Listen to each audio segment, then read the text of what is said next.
This is the Tom Barnard Podcast. Listen live weekday mornings, 8 to 9:30, or anytime you like as a podcast on the Tom Barnard app at tombarnardshow.com or wherever you get your podcasts. Or wherever. Holy Hannah. That's all I have to say. I got these up too loud. There. Now we're talking. Beauty, eh? So what's the latest? Anything good? No, it sounds like people down in the southwest of the or southeast of the country just can't catch a break. Kind of that Florida. Mm-hmm. I mean, it's just hurricane after hurricane. I feel like it's been one, maybe 2 a year that they get. And now it's like, okay, here, get ready for your 8th. And that's about it. That is about it. I sat through one hurricane in my life. Actually, I really didn't. Catherine did, because I was meeting Catherine and the kids down in Florida for a vacation one year. They went down earlier than me, and they sat through a hurricane, and by the time I got there, it was gone. So what are you going to do? But here, my favorite of all time. So we buy a place down there years ago, and a hurricane comes through, and it was a hurricane, but it wasn't that big a deal. Mm-hmm. We call the woman who watches our house. So what's going on? Well, I hate to tell you this, but your house is a complete disaster. One window was broken. Really? Disaster. Yeah, that's a complete disaster, is it? That there's a window broken? Okay. Yeah, that's the one thing that is tough to do is when you meet somebody new is gauge their level of disaster. Yeah. Oh, yes. Depending on the life they've had, like you're saying, one window is a disaster, and other people are like, it's not that bad, and your whole house is just gone. Yeah, I think if you see one window broken, it's not necessarily a disaster and unrecoverable. Relax. That's all I have to say. Right. And my biggest gripe about the hurricane stuff is the people that name them. Can we choose some more menacing names? Because it's a tragedy. I want to specify that it's a tragedy that these people have to deal with this. But having your home wrecked, and then it's like, oh no, what happened? Oh, Milton came through. Yeah. Helene came through and trashed everything. Debbie came through and cast everything to now it's ash and everything's flooded. Can we get Stormbreaker 2.0? Yeah, like they need like WWE level names. Goldberg. Like the Undertaker came through. Yeah. So that was Monty Python that first pointed that out years ago. Really? You guys are probably not old enough to remember Monty this. Python and the Holy Grail. Yeah. But I mean, the sorcerer comes out of his cave, and one of the guys on Python goes, "What's this all about?" "I am a sorcerer." "You're a sorcerer, really? Okay. Well, Mr. Sorcerer, what's your name?" And he goes, "Some call me Tim." Yes, the very scary Tim. That's exactly it. I mean, I love the name Tim, but it's not a very scary name. No, you're not intimidating anybody with that. No, that's like, when you watch a horror movie, the serial killer is never named like Jim. No, not Jim. It's no, Billy. Bob. Yeah, it's never Bob. It's, No. I guess Michael Myers does have a ring to it, but Yeah, because it's double M. Yeah. That's the whole the deal. alliteration, yeah. That was Halloween, right? Yes. Why is it? And I guess men are all filthy, and so I'm right in there. Every time you mention that movie, either one of you, I picture PJ Souls with the blanket around her waist. Yeah, well, I feel like that's kind of the standard.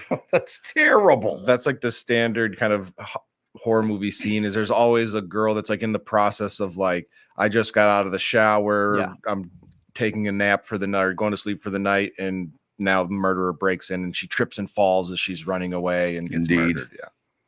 Did she get? Yeah, she got murdered. Did she get murdered? I think she did. I feel like she had to have. No. Very, very pretty blonde woman. I know that. I remember that. But when did that movie come out? Like 19? Oh, Halloween. Yeah, Halloween, the first one. I would bet you it's like 89 because Jamie Lee Curtis was in it. Let me look. I think it was before that because I think I was still in the record business. Oh yeah, no, I think 78. 78. Yeah, so there you go. So that was the last year I was in the record, or 77 was, I guess. But maybe There's been so many of those already too. One of the greatest of all time, though, I will tell you this, is that I went to that Halloween movie with a friend of mine who was a master sergeant in the United States Marine Corps. Do you remember this story? No, but I can just imagine some big tough guy getting scared. It was hilarious because that was the exact opposite, exactly. But they're actually, I mean, we're sitting there and I keep hearing this thumping, but I don't know where the hell the thumping's coming from. All of a sudden, my buddy, Dave is his name, stands up, looks to the guy behind me, goes, "You kick my chair one more time and you ain't going to like what happens." Well, he never kicked his chair again. I'll tell you that. It's like, holy Christ. I was scared and I was with Dave. So, you know. Yes, sir. Would you like me to refill your popcorn as well? Let me run up front for you. Get you some milk duds. What do you say? Oh, you know what? We checked yesterday on the family show the best or the highly favored treats in each area. Mm-hmm. Like, you know, Halloween treats, that kind of deal. Yeah, the candy and stuff like that, right? Yep. Man, there are huge swings all the way from like candy corn, which most people hate, I guess. Yeah. Now, you don't like it? You like candy corn? The chocolate ones. Oh, the chocolate ones are are good. good. Like, is that just like it's coated in chocolate? Nope. It's like a candy corn, but the end of it is chocolate. It's the dumbest distinction to make. It's like a third of it is a different flavor, and those are just better than the other ones. Oh, okay. There you have it. So, you know, it's there must have been, out of 50 states, there must have been 48 different pieces of candy that they like. Not a lot of states agree on what's a good piece of candy. Well, that's that regional stuff, and like, the U.S. is huge. So I wouldn't expect everybody to maybe see eye to eye, because I mean, how often else do you have people see eye to eye on other things? Zero. And they're not going to agree on candy, let alone other stuff. You know, it's funny you bring that up. How often are you going to see people, being eye to eye and all the rest of it? I've been trying for a couple of years now to be patient with people and go, hey, I'm up, pretty much middling, so I'll try to do it. It has gotten so bad. I finally had to put out a statement last night on Facebook. I'm sick to death of the pissing and moaning and bitching, and no one's ever happy. And people trying to hurt one another, go out of their way to hurt another human being. I'm sick of it. So I'm sick of just sitting back watching it. So I'm coming after you. That's all I'm saying. Okay. Well, that statement makes me want to complain and whine and moan more and go out of my way to try to hurt Tevin. So. Yep. And because you want to hurt me, I want to hurt you. Actually, I want to hurt somebody else because of you hurting me, and so we're just going to keep this cycle going. To keep it, that's what we're doing. Is that really what is happening? Is that somebody hurt my feelings, so I'm going to hurt the other person's feeling even worse? It's like the least productive phone branch, or what was that? The phone. Oh, the telephone game. You call two people, and then those two people each call two people, and it spreads and spreads. It's a big hate pyramid scheme. Why? That's what we're all involved in right now. I still don't understand. You got an election going on right now. I'm not wild about either one of them, but I'll vote. I'm going to vote for president of the United States. Why everybody look? Here's what I love. You're all pissed off, but neither one of you will admit what got you pissed off. And the fact that our leaders are the worst they've ever been, maybe. Yeah, and there's no reasonable solution to people's hatred. You'll be like, well, why are you upset? Well, how do you want to fix it? Well, we want and it'll be some grandiose, free college now. And it's like, okay, well, we can't just go 0 to 100. Right. Can we take a baby step to make you a little bit happier? Exactly it. Very good point. I tried, you guys, especially you, Tevin, you've known me for years. I've tried to be pretty even keel. Mm-hmm. I've decided to break that barrier. I'm not doing it anymore. I'm going to be Uncle Tommy, and I'm coming after you. That's all I'm saying. Honest to God. I remember there was one point on the family show years and years and years ago. There was a lady that was on. She had written a book and whatever. She's talking about it. And you said something along the lines of, oh, I think there's something about all women that you can find beautiful. Mm-hmm. And you're going to move on. And she was like, hold on one second. Right. I'm offended by that. And I was like, how offended? You got to be kidding me. There's no hope for anybody if you can't just say oh yeah, I think all women are beautiful. And then she was just like, yeah, I'm not going to be down with that. Why? She's like, well, because I don't know, maybe I guess she doesn't think all women are beautiful, that you just shouldn't put a blanket statement over. Well, and it's not just appearance, it's maybe something inside them that's beautiful. It was not about somebody's, hey, they're gorgeous, beautiful faces. No, it was there's a trait about everybody that there's probably good in everybody. And she's just nah. Nope, we're not doing that. I was like, oh well, you must have a miserable life then. Look, can we get to the point where nobody gives a rat's ass? Just shut the hell up. Treat people with respect. The number one thing that got me over the top last night was people were being disrespectful, and I will not tolerate that. Not going to happen. There's no reason for people to be disrespectful to one another. Mm-hmm. You're never going to see them again anyway, I would assume. So seriously, I've had enough, and I'm coming for you. That's all I'm saying. Right? I love it. Get your popcorn ready. You horn tootin'. You damn right.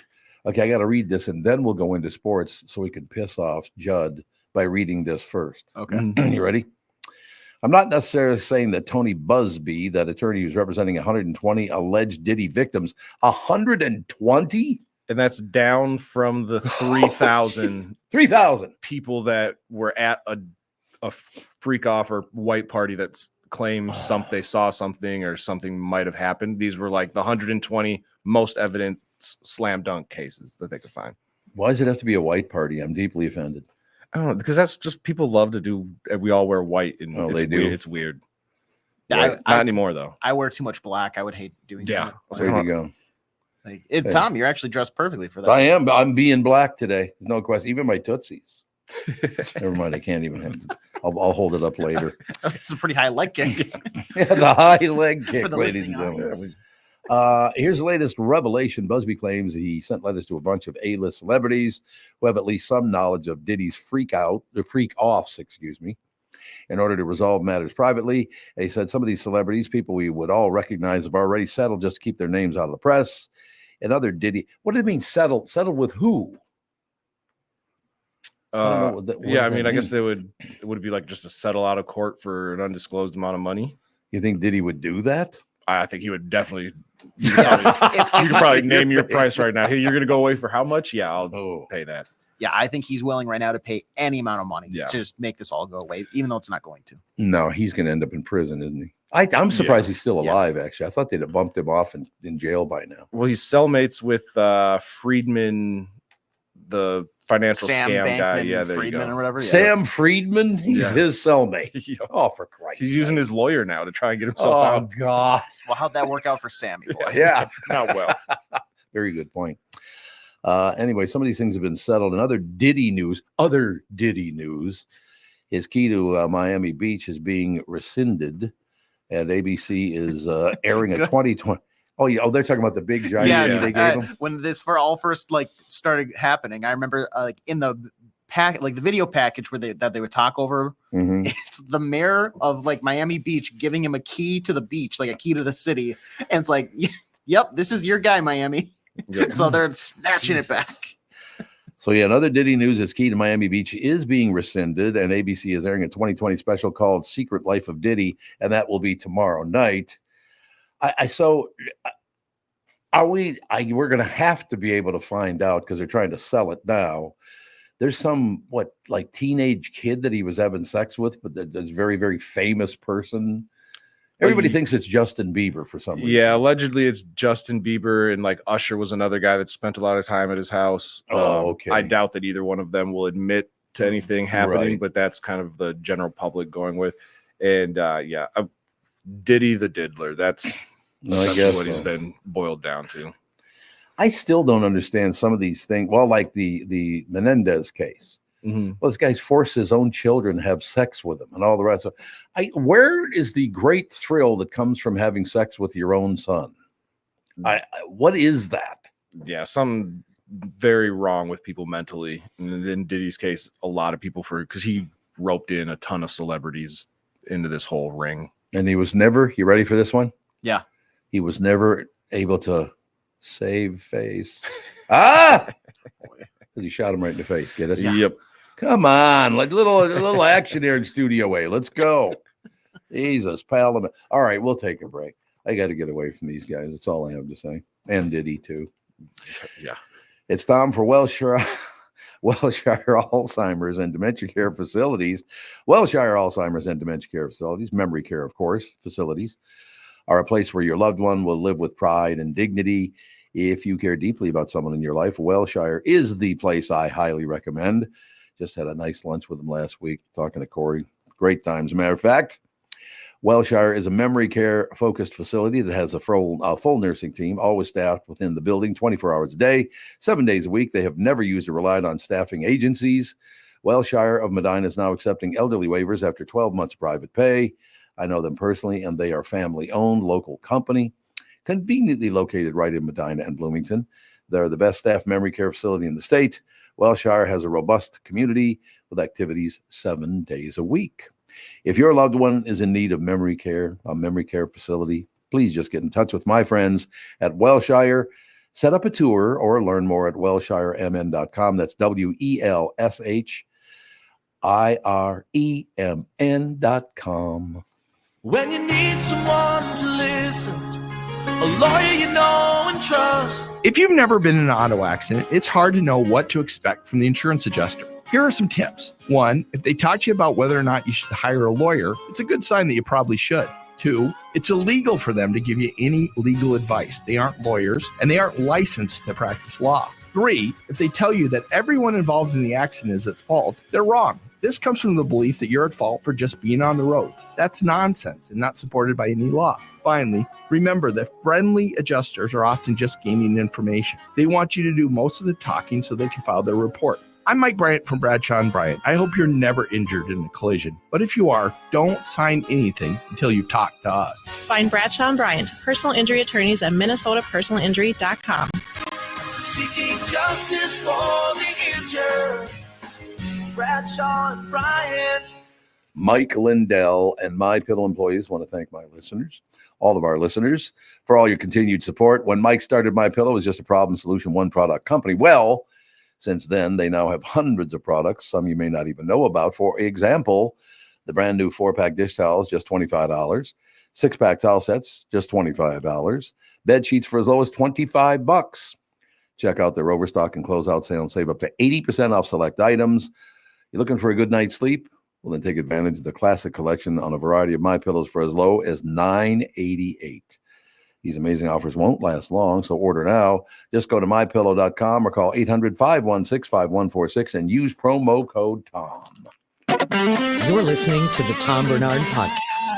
You are, ladies and gentlemen. There's no question about it. So, Judd's with us, so we can schmooze about all things that are very, very important. Oh, yeah. That's what I'm saying. Oh, yeah. What's happening, Pally? Oh, not too much. Not too much. The Vikings are perfect going into their bye week now, 5-0, and I think that is the most positive thing we've got going here by a long shot in Minnesota sports. Although the Wolves do start in the next few weeks, and so that's probably going to be okay too. They're going to be any good? Wolves, yeah. I think the Wolves will be very good. Well, I hope so. What's the name of the guy they got rid of? Your buddy? Anthony Towns? Yeah, don't put that out there. Don't put that out there. My buddy.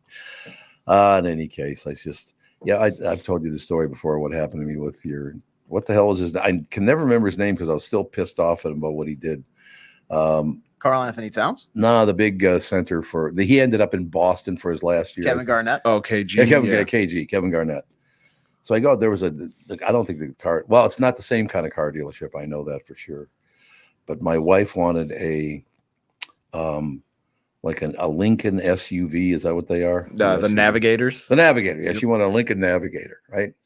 So I got to this dealership, and they don't have one there. I said, "Oh, that's interesting." I just, is there somewhere you could send me? Blah blah blah. They say, "Yeah, we'll take care of it. Don't worry about it." And I said, "That's kind of weird that at the Lincoln dealership you wouldn't have any Navigators." And he said, "You can't tell anybody this."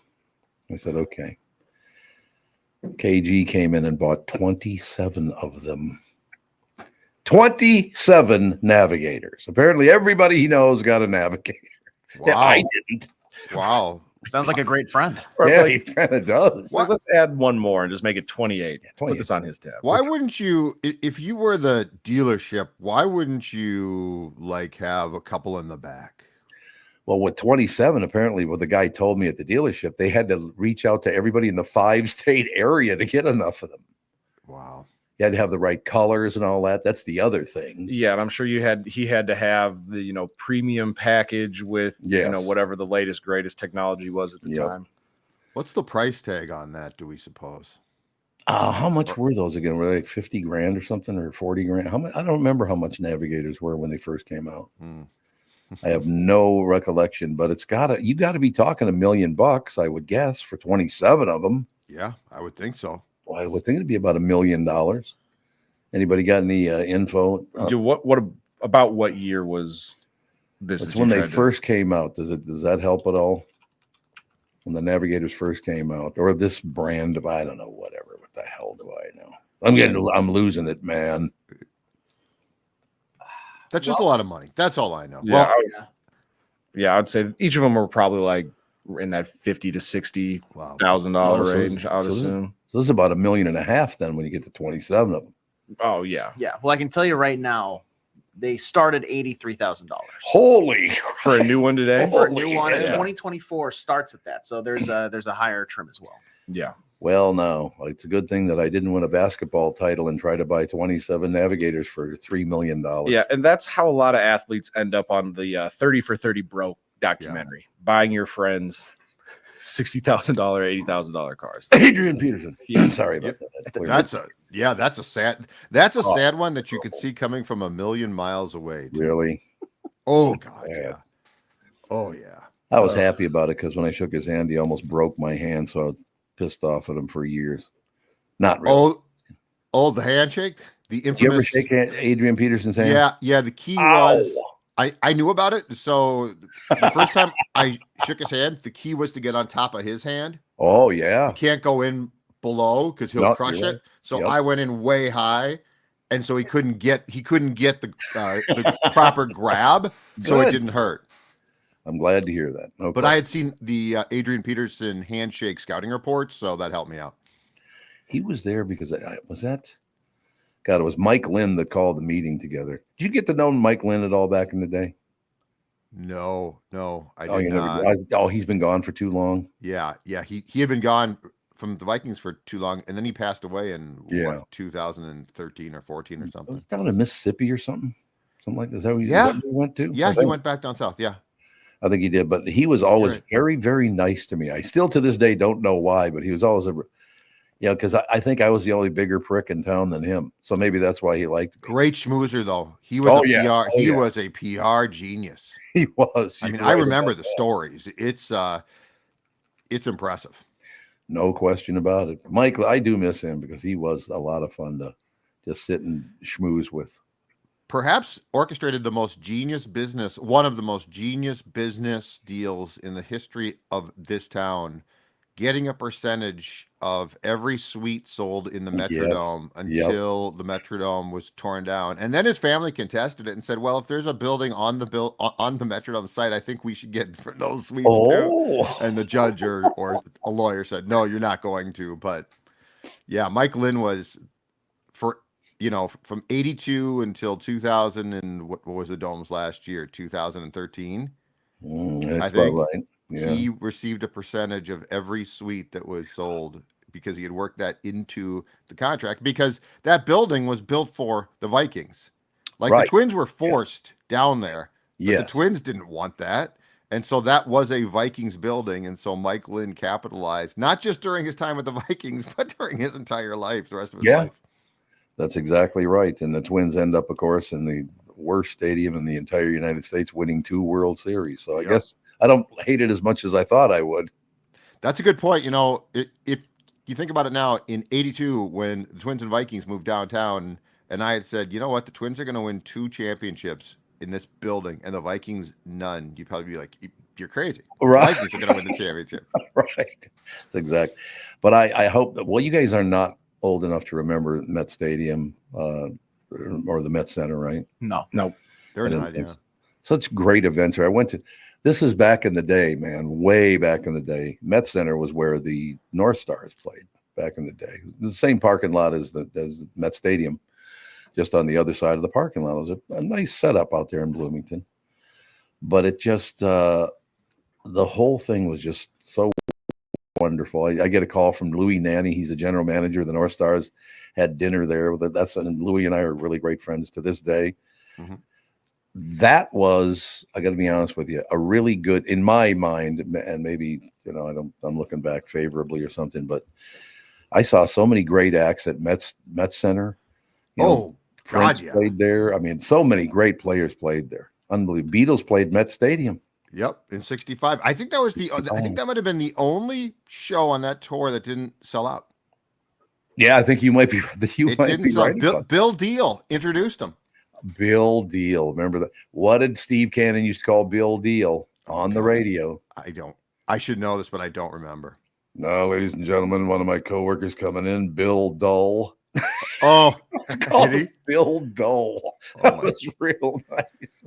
But you're right. The shows, and in fact, when the Met Stadium or when Met Center got imploded, and I was working at the Star Tribune, we got our hands on, and at the time, it's easy to get now, but a list of all the concerts that ever were there. Oh yeah, it's fantastic. Now, were you at I think it was the early 1970 Rolling Stones show when they released tear gas because people were sneaking in and it got in the ventilation system? Yep.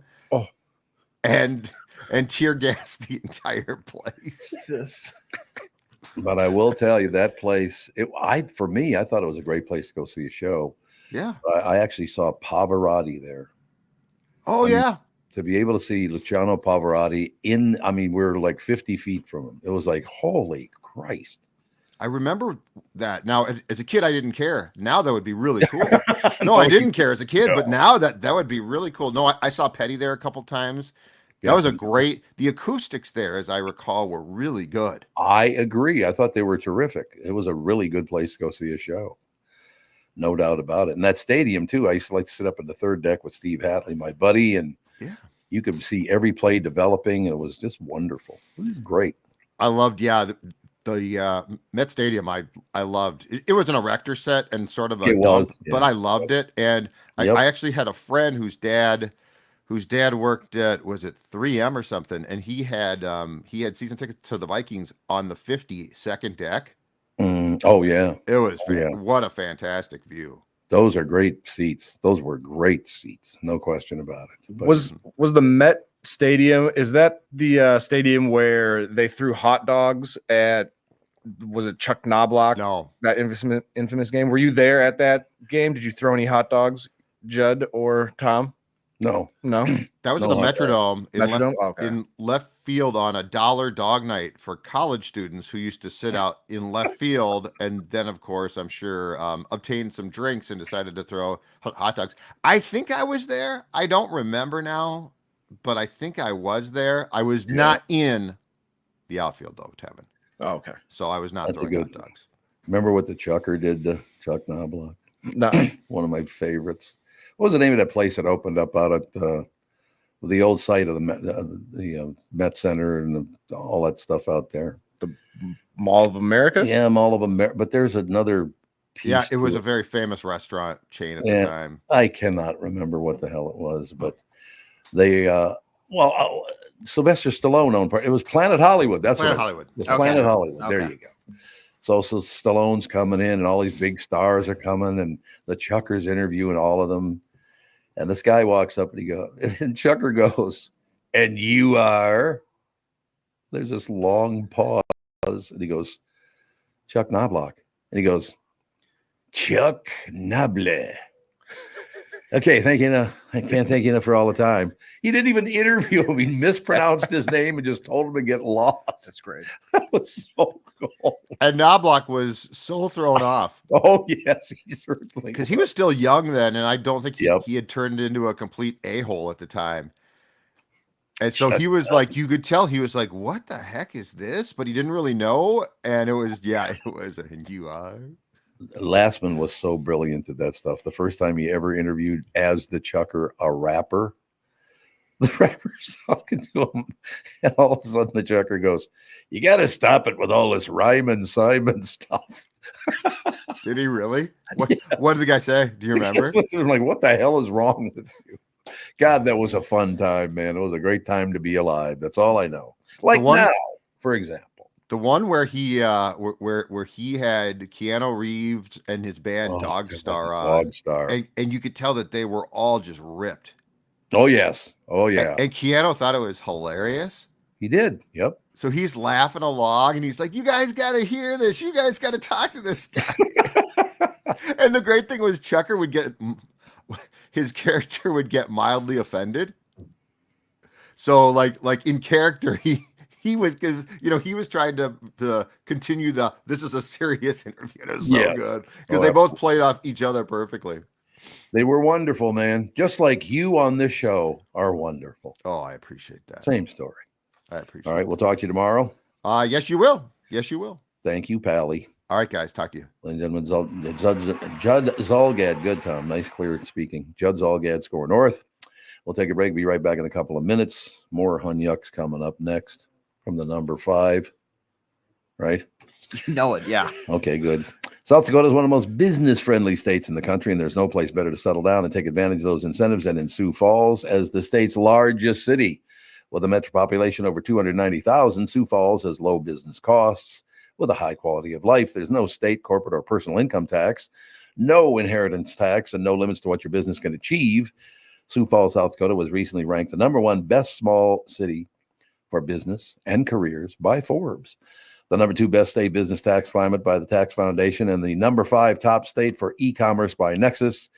As one of the Midwest's fastest growing cities, Sioux Falls has a robust growing job market. No matter where you're at in your career, we have an opportunity waiting for you. Our city's tax-friendly climate and strong workforce don't go unrecognized. Forbes named Sioux Falls one of the top small cities for business and careers each of the past 15 years. In 2020, Sioux Falls also ranked as the number 4 best city for young professionals. How does South Dakota stack up against other states? We rank 2nd in the nation for the lowest cost of doing business, the most business-friendly state, and the best business tax climate. And as South Dakota's biggest city, Sioux Falls is at the center of these benefits. Now is the perfect time to make your move to Sioux Falls. Visit SiouxFallsDevelopment.com. The past several years have been the craziest in the history of the car business. The pandemic, supply chain, and chip issues, all causing extreme inventory shortages that led to, predatory pricing. Some dealers charge thousands of dollars over MSRP. We never played that game. I'm Jim Paul of Valley Buick GMC. We knew that would leave a bad taste in a customer's mouth. More importantly, from an integrity standpoint, it was just wrong. So what about the current market? Inventory and pricing. Valley has their best inventory in years. Really all the Buick and GMC models. Even the previously hard-to-find Yukons, HD pickups, and Hummer EVs. Plenty of deep discounts. Many with factory rebates and low-interest financing. Then it's a good time to buy? It's a great time. We're welcoming our previous customers back, as well as anyone else that felt the treatment just didn't feel right the last time somewhere else. Valley Buick GMC in Apple Valley and Hastings or valleycardealers.com. Car buying without the bad aftertaste.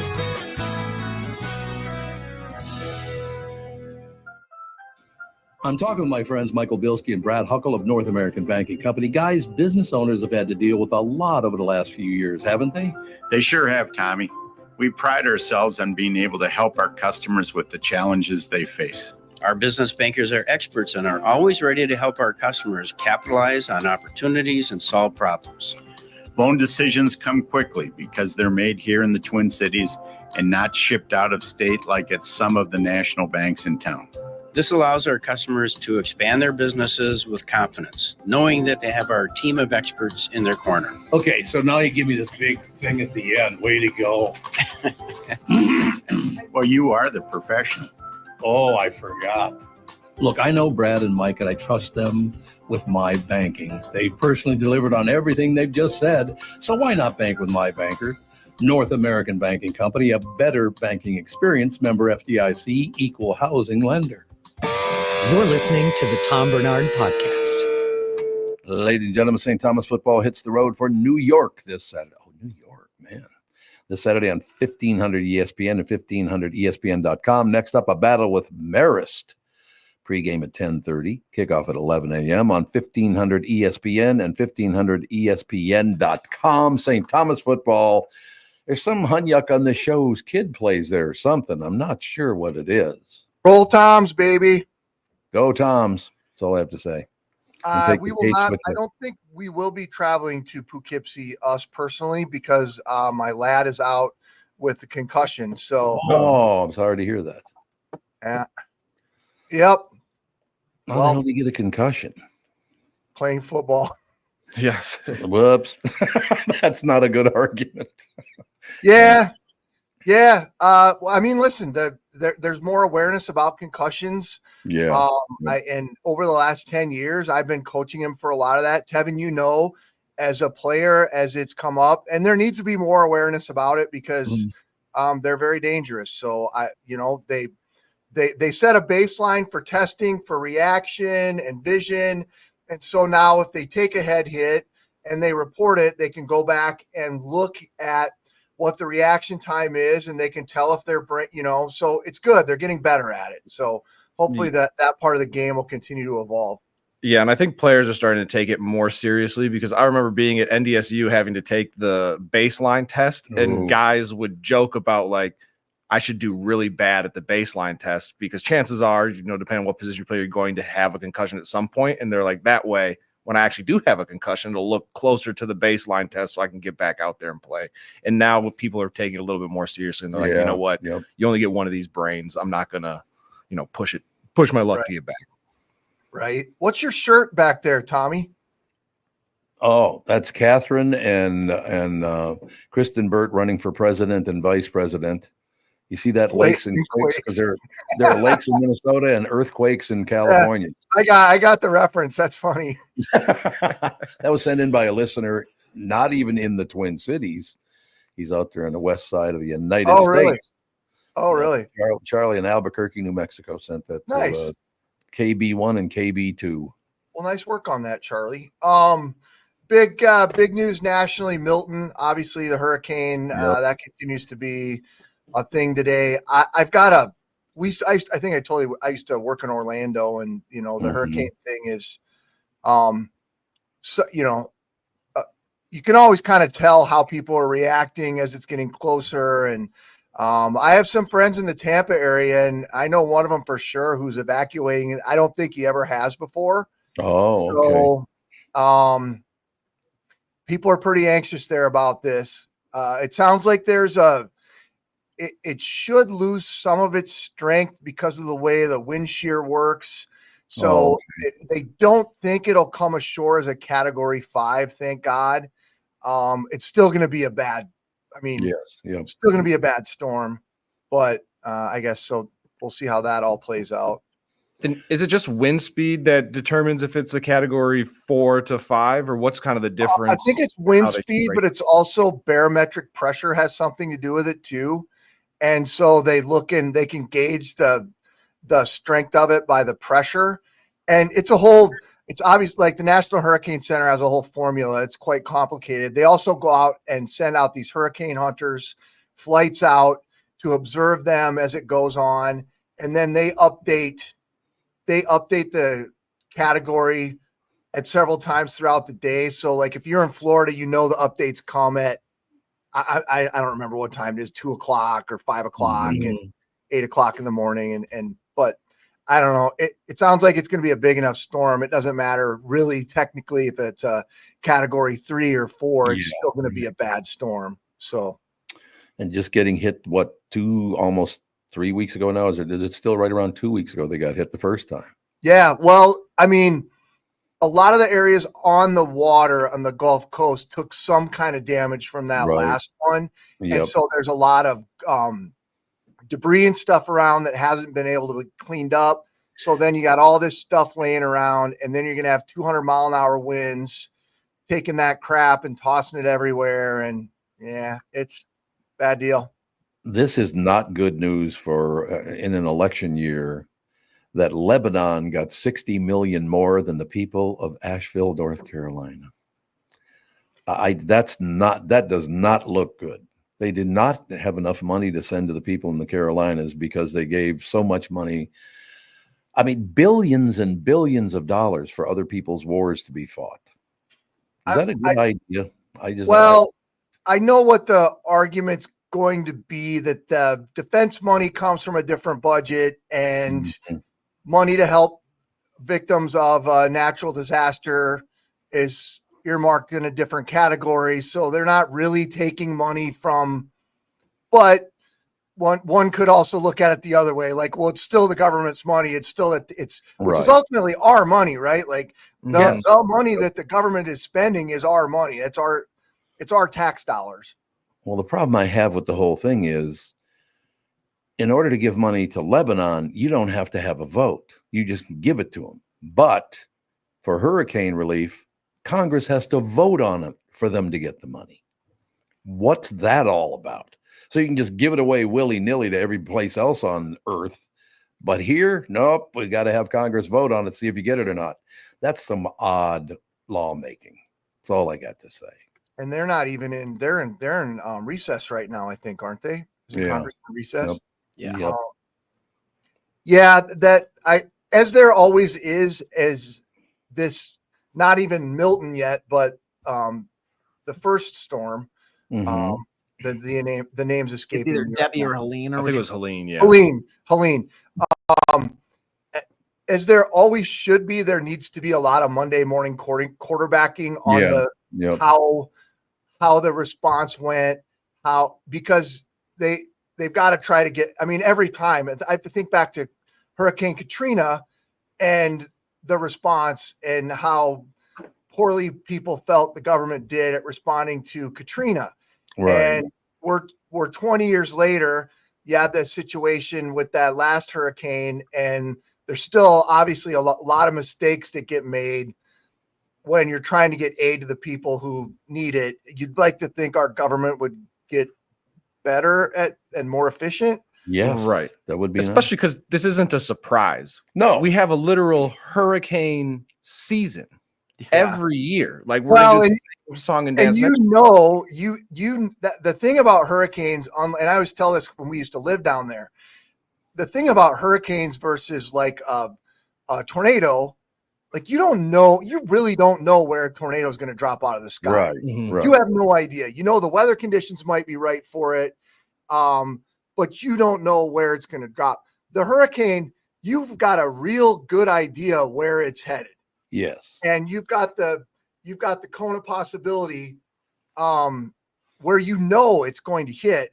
Very rarely would it just completely turn and veer off in a completely different direction. Mm-hmm. So to your point, Tevin, they do know where it's coming, no matter what. There should be like a warehouse in New Mexico stocked with, water bottles and whatever other aid that you need to get out to people ready to go. And there shouldn't be this huge song and dance. It feels like we do every time Florida gets hit. Or one of those warehouses strategically placed in different regions of the country that are filled up. And then something happens out west. But what do we know? We're a bunch of broadcasters. Hey, listen, these politicians got to line their own pockets first. There's got to be enough money for them. Well, and there's been a lot that's come out, and I don't know how much of it's verified out of the Carolinas about certain things being earmarked for sale so like that FEMA has to buy XYZ water bottle or whatever it might be because of contracts. And I don't know how much of that information's been completely vetted, but I know it's out there. So it sucks. No question about it. Nice leadership we got. I'm still hoping that somehow this Milton, somehow like weaken significantly before it comes. But that feeling when one's coming and you live down there and you're doing everything you can, it's awful. It really is. And it for like 3 or 4 days for sure. You're like, well, we're effed. Yeah, there you go. But all right, Pally, we'll try to have a good day. Keep an eye on it for us, and then we'll talk to you again tomorrow morning. Yep, go Lynx. Big game 5 tonight. There you go. And take the Timberwolves with you. Thank you very much. Great to be here. All right, guys. Talk tomorrow. Channel 5's Chris Egert, brought to you by Mr. Money Talk, Josh Arnold. Call Josh today for your free 48-minute evaluation at 952-925-5608. Take a break. Be right back in a few minutes. When you go to a restaurant, you expect the chef to be an expert. You expect your auto mechanic to be an expert when it comes to fixing your car. You judge them both by the results of their work. Josh Arnold is an expert in investments and planning your financial future. Josh Arnold is my expert, and he should be yours too. I talk to Josh every week, and he understands the market and the economy, and he knows how to plan for your retirement. Don't put it off another day. The man with your plan is Josh Arnold. Call Josh now for a no-obligation 48-minute evaluation. You've got nothing to lose, and you'll have an expert planning and managing your financial future. Call Josh at 952-925-5608. That's 952-925-5608. Investment services offered by Josh Arnold Investment Consultant, LLC Security Investment Advisor. Past performance is no guarantee of future results. All investments involve risk. All comments and opinions are Josh Arnold's and do not constitute investment advice. Tom Barnard is a paid endorser. Is that text you're sending so important that you missed your turn? Is that text you're sending so important that you ran the red light? Is that text you're sending so important you didn't see the ball coming onto the road or the child that followed? Hi, I'm Mike Bryant from Bradshaw & Bryant. When you take your eyes off the road for even 4 seconds, your vehicle travels 100 yards. That's the entire length of a football field. If you absolutely have to text, you need to pull off the road somewhere safe and do it from there. Texting and driving is against the law and can cause serious injury or even death to you and others. Now that is important. We hope you're never injured in a collision, but if you are, please contact us. Find Bradshaw & Bryant, personal injury attorneys at minnesotapersonalinjury.com. Going farther with Mike Bryant on your side, seeking justice for the injured. Bradshaw & Bryant. Mike Lindell of MyPillow employees want to thank all our listeners for all your continued support. When Mike started MyPillow, it was just a problem solution, one product company. Well, since then, they now have hundreds of products, some of you may not even know about. For example, the brand new 4-pack dish towel sets, just $25. 6-pack towel sets, just $25. Bed sheets for as low as $25. Check out their overstock and closeout sale and save up to 80% off select items. You're looking for a good night's sleep? Take advantage of the classic collection on a variety of MyPillows for as low as $9.88. These amazing offers won't last long, so order now. Just go to MyPillow.com or call 800-516-5146 and use promo code TOM. This is the Tom Barnard Podcast. Listen live weekday mornings 8 to 9:30 or anytime you like as a podcast on the Tom Barnard app at TomBarnardShow.com or wherever you get your podcasts. Yeah, we got it all dialed right in, don't we? Sure do, all the time. So what's happening? Well, let's I was looking kind of earlier. The Lincoln Navigator. Oh yeah. To circle back to it because frankly, I'm fascinated by this car now. He's gonna get one. No, zero chance. There's zero chance that I can afford one. Oh, okay. Yeah. But I mentioned earlier that I started $83,000. The current model also has a reserve model that starts at $95,000, and there's a black label that is $111,000. The biggest anticipation for the 2025 model that'll start at around $98,000 is the addition of a 40-inch panoramic screen with other new technology. What? 40 inches? 48 inches. Well, because 48 inches. The Navigator a lot of times is used as like the passenger vehicle where it's like a Rolls Royce where you don't drive it, somebody else drives it for you. Oh, really? Yeah. That's the deal. I wouldn't know. Either that or you just really love your kids that are sitting in the back. You know, actually, you and I got off the hook on that because you just read something at the beginning about this one, that one, and this one. You and I are covered because we're honkies, but that $111,000, you got to buy black, man. I would never purchase a Lincoln Navigator. No offense to the Navigator folks and the Lincoln folks, but no. The Escalade as well, I'm out on that. You don't like that stuff? Nah, it's too big. It is. Like it. I drive a Forester, and even sometimes with that, it's like, well, a little too much of the swing of the cabin, you know? Like really? I like that feel closer to the ground. And like Tom, you have a good ride for that. Yeah, I do. Yeah, I like that car. It, for some reason, it won't charge beyond 275 miles right now, and I don't know why that is because it should charge at about 305. Do you have the limiter set? Because I know a lot of them you can set it to where it only charges up to 80% because that's supposed to be better for the battery. And then when you go on a longer trip, you can slide it to the full. So it's doing that by itself? Is that what you're saying? It's probably a setting. I know when I had my Tesla, it was something you can change. And you don't have a Tesla anymore? No, I got rid of it. I didn't drive it enough.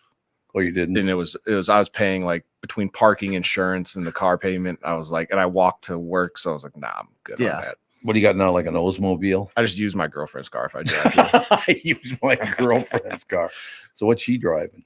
Well, because she's in school right now, so she just sits there. And I was like, well, So she just sits there. That's really nice. Or no. She doesn't just sit there. The car just sits there. That's Sorry. No. Yeah, let's not get our phone's going to start blowing up now. I thought you were saying like, yeah, she's just sitting there in class all day. Yeah, Like, she's in law school, sitting there twiddling her thumbs. You got to call her today, AJ, and go, get off your ass, girl.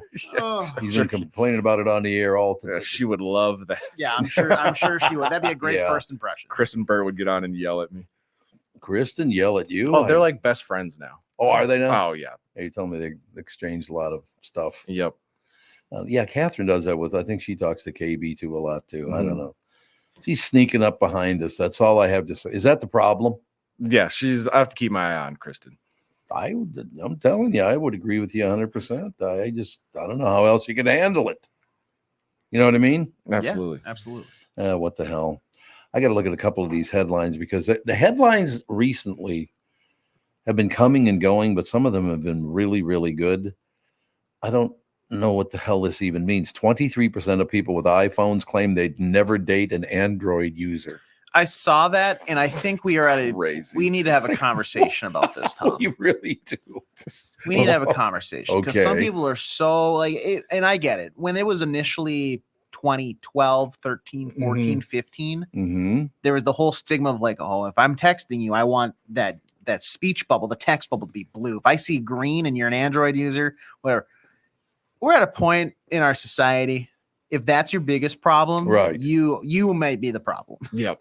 If that is holding you back from being friendly with somebody, dating somebody that might be perfect for you in every other sense of the word, who knows? They're not going to have that same phone for a while. You know, they're going to have to get a new one. Then you say, hey, if you love me, you're going to get an iPhone. Like how I don't understand this process of thinking. No, it was cool to make fun of people for like, oh, you have an iPhone, you have an Android, ha ha ha, whatever. But like, I'm not making like relationship decisions based off the phone they have in their pocket. I got to be honest with you. Yeah. I have no idea what my phone is. Oh, you have an iPhone? Yeah, you have an iPhone. I do. What number is it? Do you know? That I have no I idea. couldn't tell you. We'd have to go into the settings to find So, out. you don't even know what? Yeah, most of the time Well, I can't gotta even know. tell you what number iPhone I have. Yeah. I don't have any idea about that. I think we're on 16 now. It's something like that's coming out. And frankly, if we're being honest, Androids, I think they make a better overall phone. Like they've had a bunch of features like way before iPhones. The problem is I fall into that stigma of like, well, I know how to use my iPhone well. I can use it efficiently, properly. I don't want to have to like relearn a whole new system. And that's what I don't like. I'm getting older and I'm afraid to try to learn new things. And I just don't want to switch everything over because like if you have an iPhone and a Mac computer, like those are obviously very synced and easy to use. And I don't want to have to switch everything over to the Google phone. So I'm just lazy. You guys got very, very lucky though, because the first ones that came out probably 40 years ago, those are the first cell phones. Yeah, that's about the time. They were about the size of a block of concrete. Yeah, like the huge with the long ass antenna that came out. It was unbelievable how big and of course, the guy from the queue. Hey, can I borrow your car? I got to run up to London or Byerly's at the time it was. Yeah. I said, yeah, no problem. But I said, if you're going to put the top down, make sure you put it back up. And he goes, okay, that's not a problem. So he comes back and he goes, I said, what took you so long? He goes, well, I parked up there and I forgot to put the top up and somebody stole your cell phone. So I had to chase him. And then the guy throws it out the window. Yeah. But it still worked. I think I am not exaggerating. This is those days. Hello. Yeah. How you doing? How's everything good? You got everything good? Okay. Yeah. Too long of a call. You're probably getting a brain tumor from how those were built too. Yeah. Like, yeah. Were those? I bet you those were dangerous. Probably. And I bet if you told somebody back then, like, hey, 30 years from now, that's going to fit in your pocket, they'd be like, absolutely not. There's no way. Also, I still don't understand how like old, like I can kind of get it now because it's got a microphone and it sends it digitally and all this stuff. Right. But like an old rotary phone, the concept of like talking and then that just travels somewhere. And I'm a dumb person. Through wires. Yeah. But that to me just doesn't make sense on how that works. I get it. I get there's science and stuff behind it, but my mind cannot comprehend it. It's all impulse, man. Little electronic impulses. That's all it was, right? But yeah, I mean, I do remember the first time I actually dialed a number. I'm like, how does this work even? Yeah. And you're sending them a message at whatever. It's just it amazed me though. Yeah, or back in the day when they had like the telegraphs or whatever, and you do like the little Morse code, and oh yeah, I'm gonna send a message over through the postal service to somebody in whatever state. Like, I don't know if society crashed today and we had to rebuild from scratch. I bet it would take forever because I don't think anybody really knows how everything works. Yeah. There's just people that know just enough to put pieces together. I would love for one day just to experience it, having like the phone operators again. I feel like that would be just to I don't think it'd be a fun time to like do that, but just to experience it once. It's like hello operator, can you connect me over to Johnson & Johnson please? And then it's like you hear a bunch of cables and stuff being unplugged and unplugged, and it's like, all right, here's your call over. Like all that just fascinates me on how that actually worked efficiently. Why was everyone's name Mabel too? Mabel, could you connect me with 007? That is true. Back then, I feel like it was just like 6 names that everybody was named. Yeah. And now nobody gets named those names. Well, no, there aren't any Mabels. I like the name Mabel, but what you going to do, right?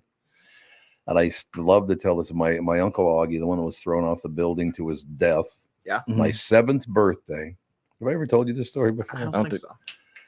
I got to clean it up, but because I'm such a decent human being, but my Uncle Augie was about 6'3", probably weighed about 230, 240, really big guy. Never had a job, but had a woman driving his convertible. So I don't know how that all happened, but so he's at the house for my 7th birthday. This is my birthday, right? And he says, "Hey, Tommy, let me ask you a question. What time is it?" I said, "I don't know, Uncle Augie. I'll call time," because you used to be able to call time. Federal 5-9000. So it's 335-9000 was a number, but it was Federal 59. Well, our number in North Minneapolis was Jackson. It was not 52. It was Jackson. So they used to do that. I kind of like that better when your number was Liberty 7-1500 or whatever. Yeah, that'd be kind of cool still. So I said, okay, I'll call the time and temperature, and okay. So I dial it. They give me the time and temperature, and I go, "Thank you," and I hang up. And he goes, "What are you doing?" I said, "I just called and got you the temperature and the time. It's this temperature and this time." He goes, "Yeah, but what was that thing at the end?" I said, "Well, I just said goodbye." He goes, "Tommy, it's a recording. Tell her to go F herself." I'm like 7 years old. Wait, okay. You hold on. You had to call somebody and they would tell you what time it was. Yep. And how that's crazy. Well, also for the entirety of this story, I was ready to retort with, so you're telling me somebody's job was just to sit in an office and they would stare at a clock, like the clock, down to the second, the clock, the world clock. There you go. And then they have a thermometer posted right in the window. And so they'd call and be like, "Hello, yes, it's 2:20 in the afternoon and it's 42 degrees outside. Have a great day." Click. "Hello, yeah, it's 4." And they just keep doing that every single. That makes a lot more sense though, that they would record it because the influx of calls, I'm sure. Oh God, yes. Yeah. And then they just update the recording. So that makes a lot more sense. I wonder if anybody has the number Federal 5-9000, because they must get 6 billion calls. Well, then maybe not anymore, because I'd be the youngest of that group of people. Yeah, I doubt it, just because nowadays it's like everything you got. I have 5 screens in front of me right now that I can tell the time on. I have 4. Yep. Yeah, like that's cool that was a thing, but like that also shows just how much we've come. Yeah. Forward. Oh, I remember being up at my grandma's house and I went to use the phone and I picked it up and there was somebody already on it, because it was, what were those called again? The landline phones where it's like somebody else in the house was already on it, you're saying? No, it was a shared line. Oh, so like the whole, what was that called again? Like a party line type of situation where everybody on the block uses the same one or something. It's a party line. And once in a while you pick it up, you'd hear people saying things you shouldn't be hearing as a 7-year-old. I'll tell you that. Yep. Jesus. Somebody's having a little sexy time on the phone. What a wild experience that must have been. I'm telling you, my childhood, we lived on the 4th floor, 1200 Spruce Place. I'm like 3-4 years old. And our neighborhood, Tommy was his name, I remember, because my name's Tommy, his name's Tommy. He surprised his wife with this guy was huge too. I mean, big muscular guy. Mm-hmm. And he surprised his wife with her birthday present. He brings home and carries him up 4 flights of stairs by himself. That's how strong the sumbitch was.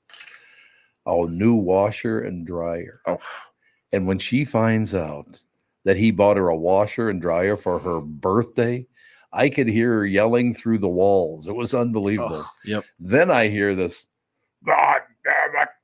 I go out on because we all had the big deck on the 4th floor, the 4th floor, 3rd, 2nd, right? Here he comes. Tommy comes out the door. He's got the washer in the left arm, dryer in the right arm, right over the balcony.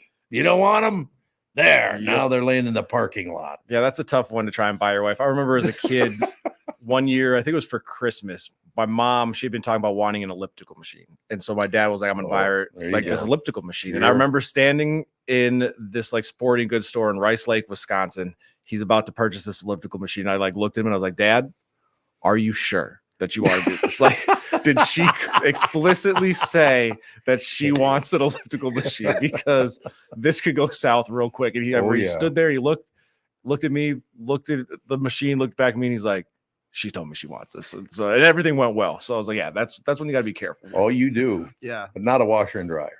No, yeah, wash and dry, that might be too far. Dishwasher, that's another one, yeah. Look, honey, I got you a new iron. Oh, great. Wonderful.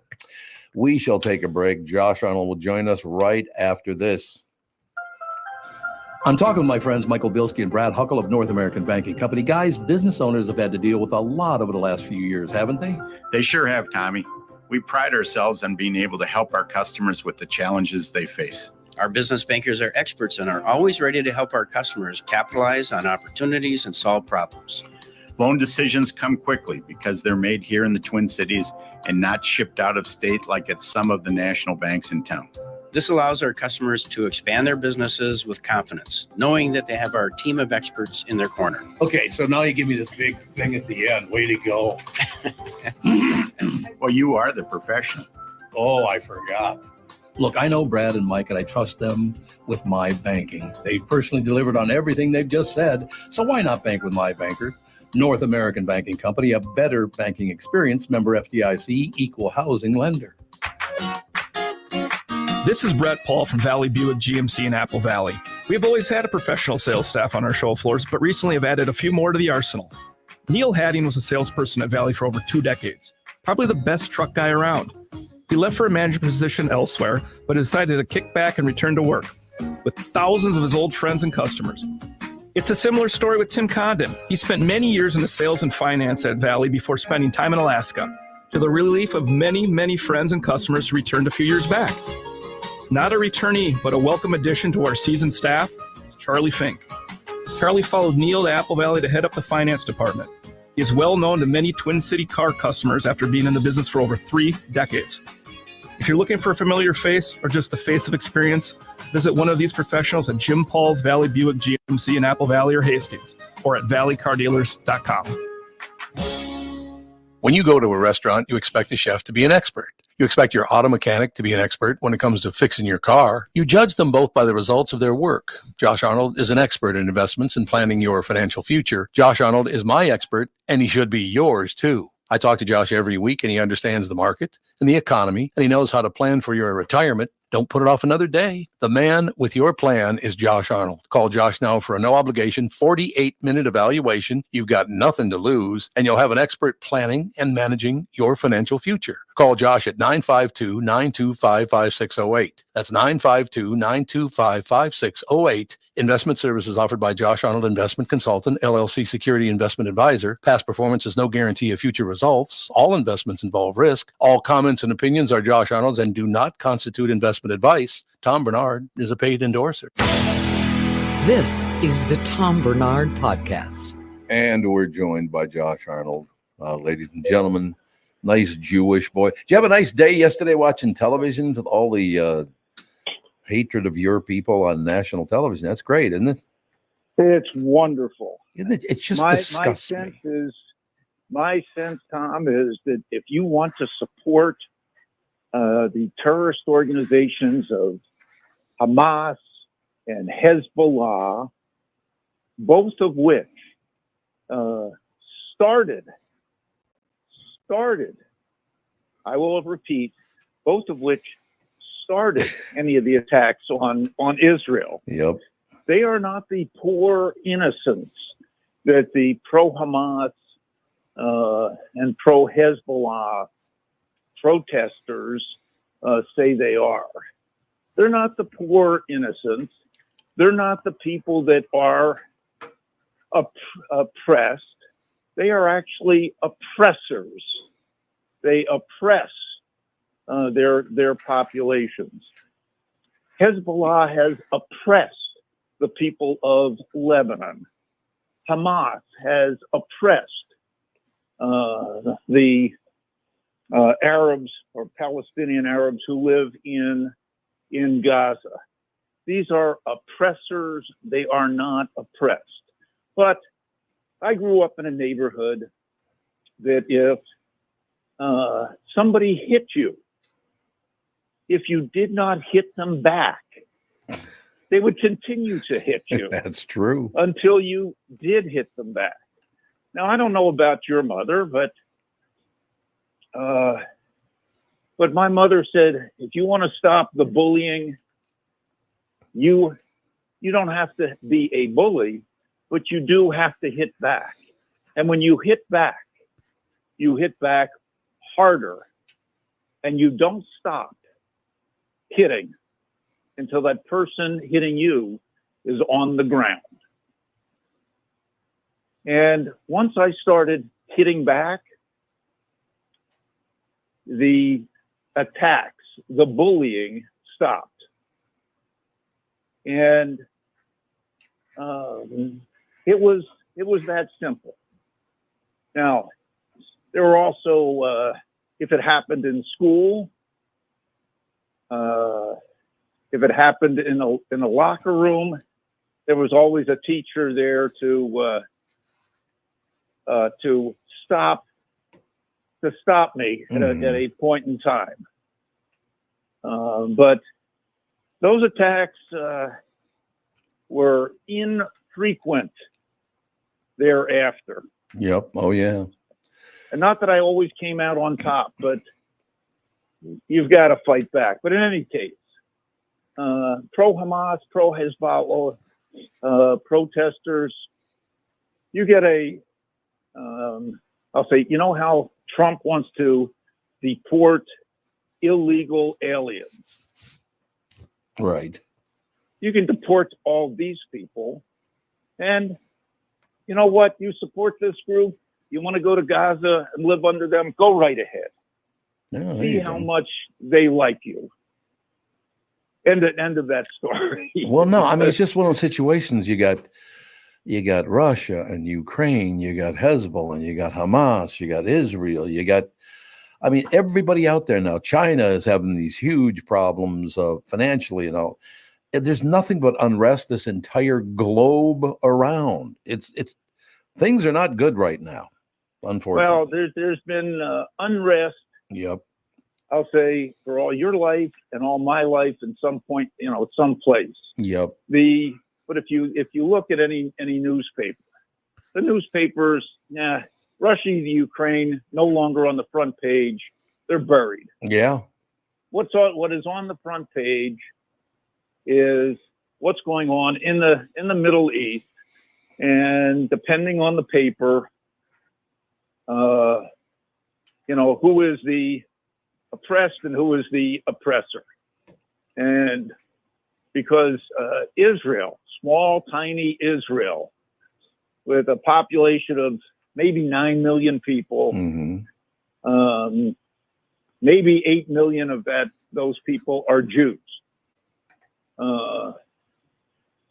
Using their technology to stop the attacks on their citizens. And if I look through both, I'll say, recent history, every time Israel gets attacked and Israel fights back, we'll say the West says, you've got to cease fire. And if you cease fire, and give these people some more land, they'll stop. They'll stop the attacks. Has that happened? No. Nope. Because you are rewarding, and in this case, Israel's not the bully. You're rewarding the terrorists. And until you replace the terrorists with something else or destroy the terrorists, this will continue. And I think Israel is at the point of saying, enough is enough. We're done. Close with a joke. The joke? Yeah, the joke is the price of oil is down today because Israel has yet to retaliate.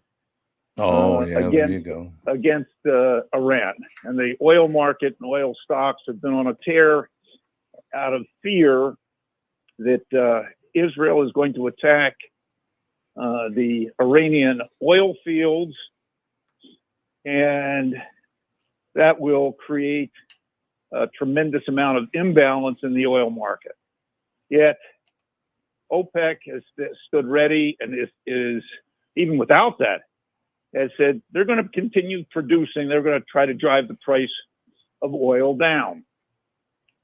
The United States is still producing oil, despite all the restrictions and from this current administration. There's still plenty of oil around. And China, which has absorbed a lot of oil, may be awash in oil that they've bought from the Iranians and the Russians at discounted prices.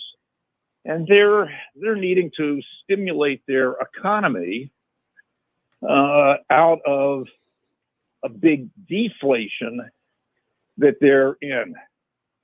And Chinese stocks have been rising, with the exception of today, on stimulus measures that the government has taken. Today, Chinese stocks are falling because the state planner from China did not announce any new stimulus measures. Oh my goodness. They've been stimulating. They said they're going to stimulate. And the state planner did not indicate any new or additional measures are going to be taken. Well, it takes a while for the economy to react to whatever stimulus measures are taken. And I'm sure that if the measures that China has taken have not started taking hold within the next few months, you'll see some more stimulus measures coming out of China. That said,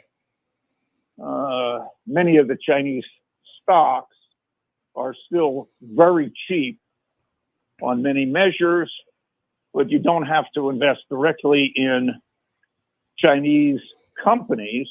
You can look at a lot of U.S.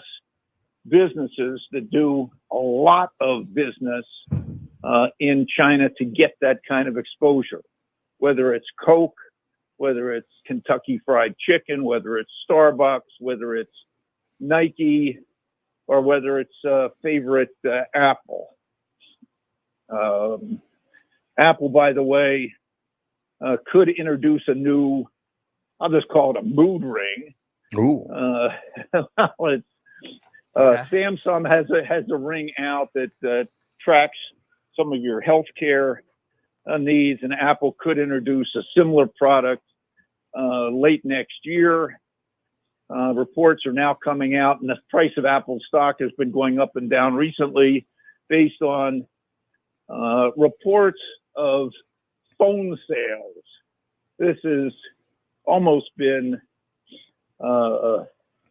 this has gone on every year when the new phone is introduced, dating back to about 2008. So that'd be the second year of the Apple phone. But analysts debate constantly what the lead times are on phones. What's the early pre-orders of the phone? And these are all guesses until Apple comes out with their earnings and guidance. So I like Apple, very strong company, still a lot of cash. They're still buying back shares. They do pay a dividend. And the stock is, it has a slower growth rate. It's still a very steady performer. Magnificent. You coming to see Uncle Tommy on Friday in studio? Well, I am planning on doing the show, but it would be whether here or from Tampa, depending on the weather. You're going to Tampa? Supposed to be in Tampa because it's Yom Kippur this weekend. Right. And son Michael is supposed to host the family for the first family gathering in his new house. Oh, provided, in Tampa. Provided, of course, there is no surge from Tampa Bay that's greater than 8 feet. Oh, God. So it sounds like you're weighing the options of either A, you go down and have to battle a hurricane, or B, you see Tom. So it's one or the other. He's going with the hurricane. Seeing Tom is probably the better choice. Yes. Because right now, I think at this time, the St. Pete Clearwater Airport is now closed, or will be closed in an hour after their last flight is out. The Tampa International Airport is closed, except for relief flights coming in. I think I'm told that the Orlando airport is planning on closing tomorrow.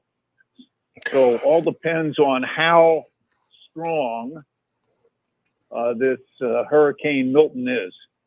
And it looks to be one of those 100-year type storms. Yeah. It does not look good. And I did see another report, because I know that you're an election and political junkie. Oh, there's no question. Yes. That the October surprise this year is not coming from the FBI, the CIA. It's coming from the Weather Bureau. Yep. And how strong this hurricane is, and what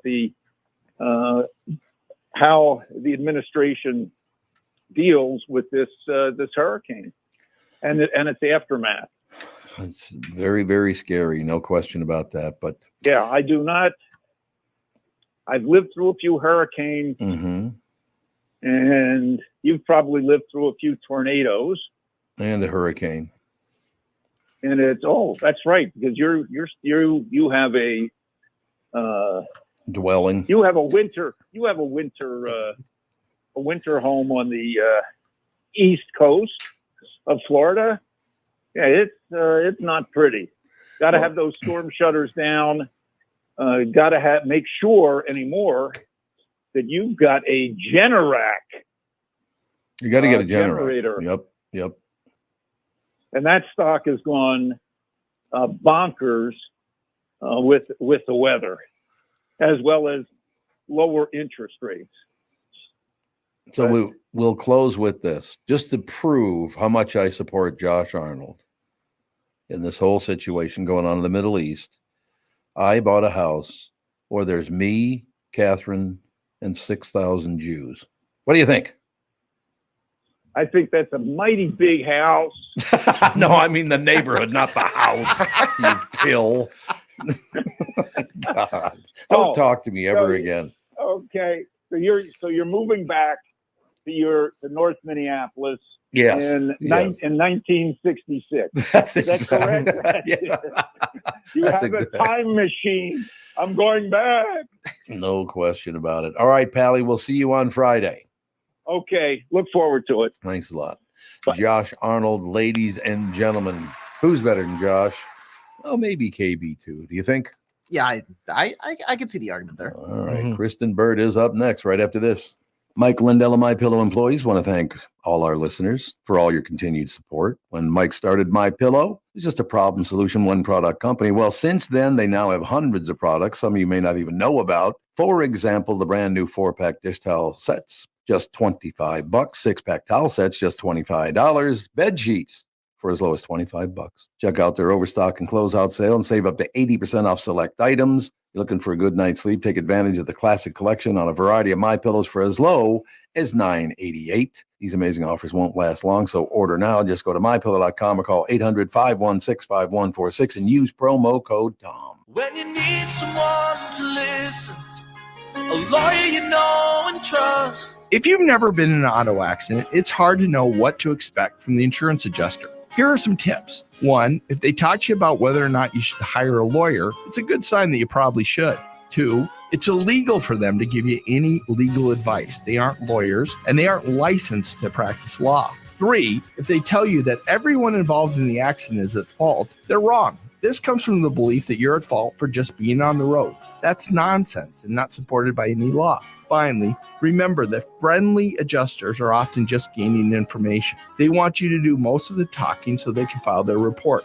I'm Mike Bryant from Bradshaw & Bryant. I hope you're never injured in a collision. But if you are, don't sign anything until you've talked to us. Find Bradshaw & Bryant, personal injury attorneys at minnesotapersonalinjury.com. Seeking justice for the injured. Bradshaw and Bryant. I hosted my show on the radio for 40 years. Now I host the Tom Barnard Podcast. And I'll tell you, I've never seen the passion and engagement from our audience as I do now. I know we also have businesses that listen to our podcast, and it got me thinking, wouldn't it be great to help those businesses grow by telling my listeners about them? So here's the deal. If you own or handle marketing for a business, would like to have my audience buy your product or service, visit TomBernardShow.com, keyword partner, and we'll put together an ad campaign to help your business. That's TomBernardShow.com, keyword partner, and thank you for listening. You're listening to the Tom Barnard Podcast. We are back, and is Kristyn going to be on with us? She's probably not going to be a video, I wouldn't think. No, I've got her on the emergency contact line. She's coming to us live and direct from Florida. Emergency contact. Where are you, sister?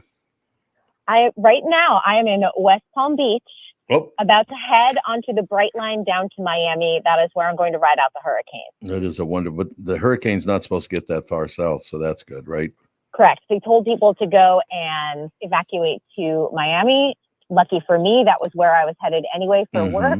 So I just got a hotel for an additional night. I was supposed to be not going to Miami until tomorrow, but it's better to go today. And the Bright Line is completely filled out. So I grab my seat and away I go. And you get to eat all the snacks and everything on the Bright Line, so that's good. The snacks, everything else. I have Wi-Fi. It's going to be great. Well, congratulations on getting. How far south is it supposed to hit on the East Coast? Because I know it's above West Palm Beach. So, well, now I would say that whole area is now under tropical storm. Yeah. Which one's worse? Warning? Warning's worse than watch. It was a watch. Now it's a warning. So it has been elevated. Yep. I will tell you that right now in West Palm Beach there is no rain. So we left Jensen Beach where it was pouring. Came down to West Palm, and as of right now, it's very calm. I mean, it's cloudy, but it's not ominous or anything else like that. Well, that's good. I'm glad to hear that. So you'll be in Miami sometime this afternoon or tonight? Yes, I'm hoping that I will be. It only takes about an hour and 15 minutes to Miami, so I'm hoping that I will be safely in my hotel within the next 2.5 hours. That's good. I'm glad to hear that. That's and I'm going to get hurricane snacks. That's the only other thing I need to get. Hurricane snacks. That's exactly right. There's no doubt about it. The priorities. I just had something sent to me, and I don't know why people ever thought this would be the case. They're talking, the people that live in Minnesota, Minnesotans, that's the best they could come up with. I mean, People who live in, is there a nickname for people who live in California? A nickname for people who you grew up in Massachusetts? Right. I mean, Californians. So what would you be? Los Angelinos. Los Angelinos. But the official name for people living in Indiana is Hoosiers. Well, you knew that. Right. It's always been Hoosiers. And you're not supposed to use the word Indianians. Who the hell ever said Indianians? Not one person. That's a mouthful. Yeah, it's a mouthful. No, you're right, Devin. Not one person ever called them Indianians. No, I could see if somebody was like, "Oh, is it Indians?" And then they're like, "No, that's definitely not it." And so, then, like you said, it's the Hoosier things. But yeah, Indianians. It's too silly. There's too many vowels. A lot of vowels. That's what I was going to say. Too many vowels. It's all true, no question. That's, by the way, according to a U.S. government publishing office's style guidelines. Did you know that? So they had even set us up a style guidelines. Is that Associated Press's style guidelines? I don't know, maybe it is. I don't know. I'm checking. It doesn't really say anything about that, but I suppose it is. Yeah, because there's like 3 or 4 different style guidelines. Most media outlets follow Associated Press AP style guidelines, and they do update and change them every single year. So you have to keep kind of up with the trends and what they're expecting of you. I got to tell you, this has been tough on Catherine and me. There's no doubt about it. Started a couple of years ago. We watched the very, very, very final episode of Endeavor, which is one of the great TV shows of all time. Roger Allam's in it. You got Sean Evans is in it. Really, really good show. We watched the final episode last night, so we're going to miss that one, sister. You have so much else to watch, and I think you need to catch up on Tracker because you have the season 2 premiere coming your way. Yep. You have to finish the Menendez brothers. Oh God, that thing is so nasty. You haven't finished Hacks. I think you guys need to get back into Hacks. Yeah, and Abbott Elementary. Yep. Those are some good comedies. I need some good comedy. There's no question about that. I just, I kind of broke down and felt because I've been working really, really hard on trying to be even keel and all the rest of it. Been working on it for the last couple of years. I've decided I'm not working on it anymore. I'm going after everyone viciously. What do you think? I saw the Facebook post and people were like, yes, we love Ornery Tom Barnard. Ornery Tom. We have Ornery Tom back. No, Ornery Tom's back in the building. Everybody gets criticized for everything now, and I don't like that. It's like, shut up. How about that? Why don't we all try to live together? I think the best thing is to just live in a bubble, live in your own happy bubble, and forget about everything else. And your life is better if you do not constantly watch the news, which I know you do. You're a news addict. I am not a news addict. I occasionally tune in. You need a detox, my friend. I do need a detox, but you know what? When we were kids, and this is very, very true, and maybe the younger people on the show won't know this, and you probably don't know it. Well, you lived here for a while, so you might know it. That Minnesota basically was the number 2 news market in the United States. Mm-hmm. Chicago was number 1. Minneapolis, St. Paul was number 2. Our news reporting here from the Dave Moores of the world and the Majors brothers, and you had, Ron Majors first, and then his younger brother, Paul, who ended up out in Los Angeles with you guys. But it's always been a great news market here in Minneapolis, St. Paul. So yeah, you're right. I learned how to watch the news very young, so I still watch the news. You're right about that. I like the local news a lot better, though. Yeah, and that's exactly what we should be supporting. And I'll tell you, being in Florida, you see how important during a hurricane, during a major historic event, you see how important local news is because, my mom's in Martin County. Like, obviously, that news is more relevant to her than it would be to be watching Tampa Bay area news because they're going to experience something very different and very traumatizing, to be honest. No question about it. I just hope everybody makes it out okay. It's not going to. What's the body count now up in Asheville? Is it nearing 300? Somebody said they might get up to 500 people are missing. Yeah, I know initially they were thinking about 1,000, but it looks like it's hovering right now about 300. But the cleanup is still happening. Yep. I have a friend in Asheville, and I know that if anyone's looking for a job, they are looking for people who can help with debris or have skills in construction right now in Asheville. So just putting that out there because they are understaffed and there is major work to be done. I'm going to assume that on the West Coast and the Tampa Bay area, that is also going to be the case very soon. Well, I tell you, I love Asheville, North Carolina. And we talked about this before. I had a good laugh out of it because some asshole posted something about, yeah, that's what you want to do. Is that good? They got nailed, the North Carolina, it's all conservative and blah, blah. Asheville, the college at Asheville is one of the most liberal colleges in America. Could you at least check your facts before you blast the town? It's a very liberal area. It's because it's known to be filled with artists. A lot of creatives live there. Yes. A lot of actors now live there because they audition in the Atlanta market, but they want to live in a more rural area versus the cityscape. Asheville is a wonderful town. So before you go blasting it, why don't you read up a little bit so you know what the hell you're talking about? How about that? Or you could also just say, how about we care just about people and not their politics when it comes to weather. I mean, you don't want people blown away. It's terrible. No, I do not. I don't want anyone blown up, especially this one woman who reports on the last segment of my show. I don't need that person getting blown away, getting on a Bright Line train. I know. I literally told my mom, I'm like, I'm tired of living through historical events, like pandemics and political events. And I'm like, I came to Florida for a major hurricane, like a once in a lifetime hurricane. Great. Yeah, no, you're right. So what else is going? Oh, I'm telling you, there's a new High Potential, I think it's called. You know that show? Yeah, I told you about it. Yes, it's you an did. ABC show. Yes, yeah. We talked about it because it has Caitlin Olsen from Always Sunny in Philadelphia. She's good. She's very good in that great. show. Yep, she really is. Yeah, that was the show. I was like, I think you're going to like it. Although if I ran into her on the street, I'd go, "You're not a cop." The way she dresses. But she's kind of like the Elle Woods of cops. Yeah. You know? Yes. Yep. Where you'd say, Elle Woods, you're not really a lawyer, but. No, I tell you, honest to God, but between all the stuff you've told me about, we have a lot of stuff to watch now.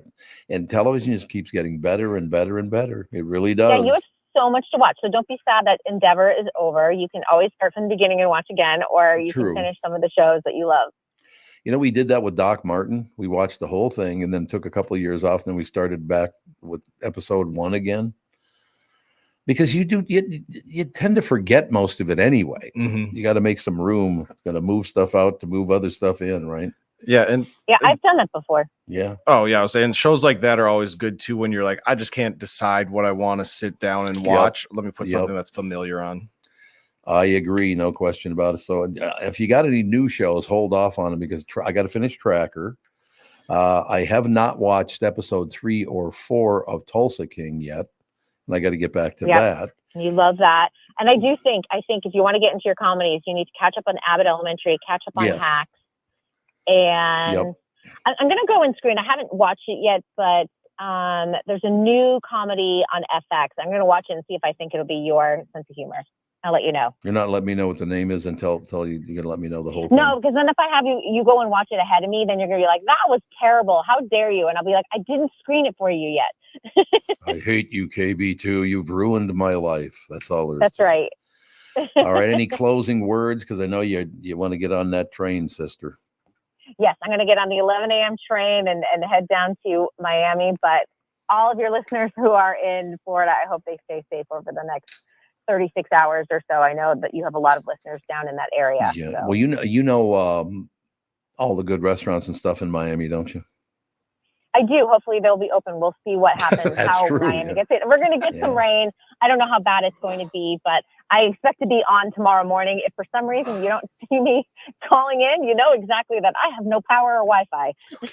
This might be a tip for people from Minnesota who've never been to Miami, but one of the biggest reasons to go to Miami is the Cuban food there is phenomenal. Oh, I love Cuban food. Oh, Cuban pastries. Yep. And wouldn't you agree Miami's the best place in America to get that food? It's the best. It is. No question about it. You sound very happy. You've been drinking? No, I'm actually very happy that we made it to home. True. Yeah. And my mom's here with me. She is trying to get a plane to Portugal. This is the start of her vacation for the next 2 weeks.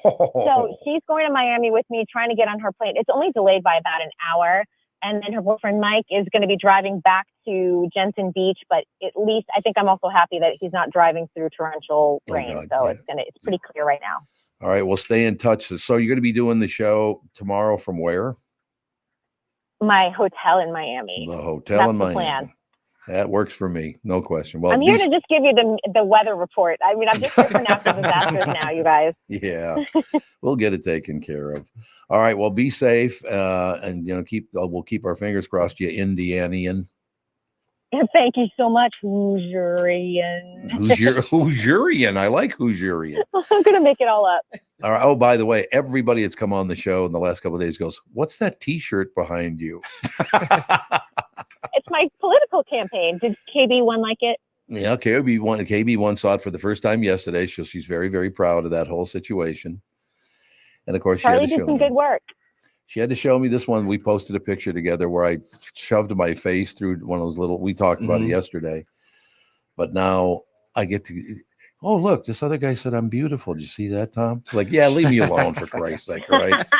Yeah, get away from me. There you go. All right, Pally. We will talk to you tomorrow. Be safe. Thank you so much. I'll talk to you guys tomorrow. Thanks a lot. Kristyn Burtt.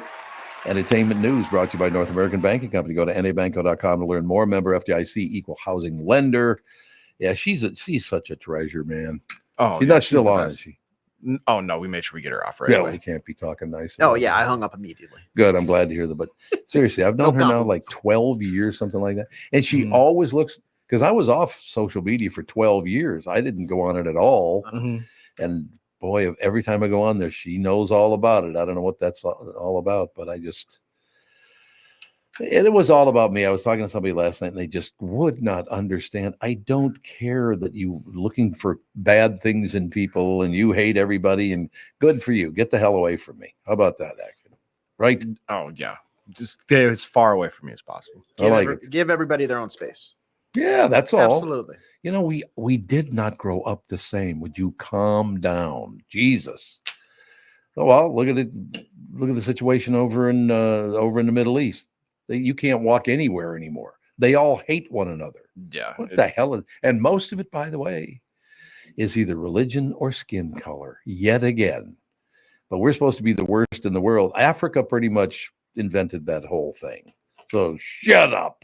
So let's all just be a little more understanding of one another. Oh, leave me alone. Yeah. That sounds good, pal. All right, we'll talk to you guys tomorrow. Family show up in about 10 minutes.